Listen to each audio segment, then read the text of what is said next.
با سلام و درود. اینم کف پارکینگه که قراره بتون بریزیم و ساب بزنیم. یه قرنیز 10 سانتی این کنار کار کردیم، چون این ساب گوشه ها رو نمیگیره مجبور شدیم که این کار رو انجام بدیم. بعد اومدیم اینجا رو به چند تا قسمت مساوی تقسیم کردیم و ریسمون بستیم. تمام ریسمونا رو بستیم. این شمشر هم گذاشتیم، شیبش رو درست کردیم به سمت کفشون. اول فضل شمشر رو بلند کن.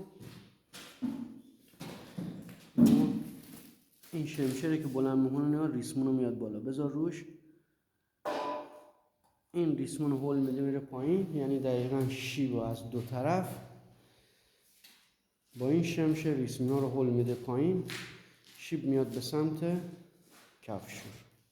یه شیب خیلی ملایم، خیلی کم، شاید در هر متر نیم سانتی. شیب زیاد هم بد میشه، بد چشمی میکنه. حالا پایان کارم براتون فیلم میکنم. بدونید